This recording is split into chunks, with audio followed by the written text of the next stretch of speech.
15 வருட ஐசிடிஎஸ் நாணயம் என்பது ஒருங்கிணைந்த குழந்தைகள் மேம்பாட்டு சேவைகள் திட்டத்தின் 15வது ஆண்டு நிறைவை, அதாவது 1975 முதல் 1990 வரை கொண்டாடும் வகையில் 1990ஆம் ஆண்டு வெளியிடப்பட்ட ஒரு நினைவு இந்திய ₹1 நாணயம்.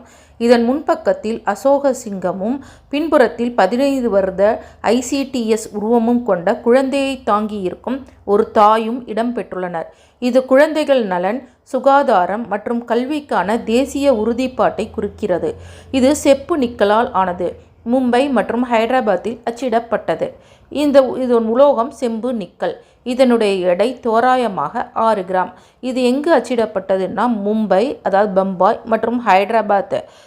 இதன் முன்புறம் இந்தியா மற்றும் ₹1 அசோக லயன் கேபிட்டல்.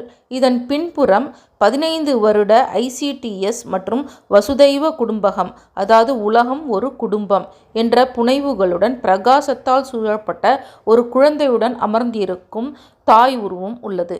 இந்த நாணயம் இந்தியாவின் விரிவான ஐசிடிஎஸ் திட்டத்தை எடுத்து காட்டுகிறது.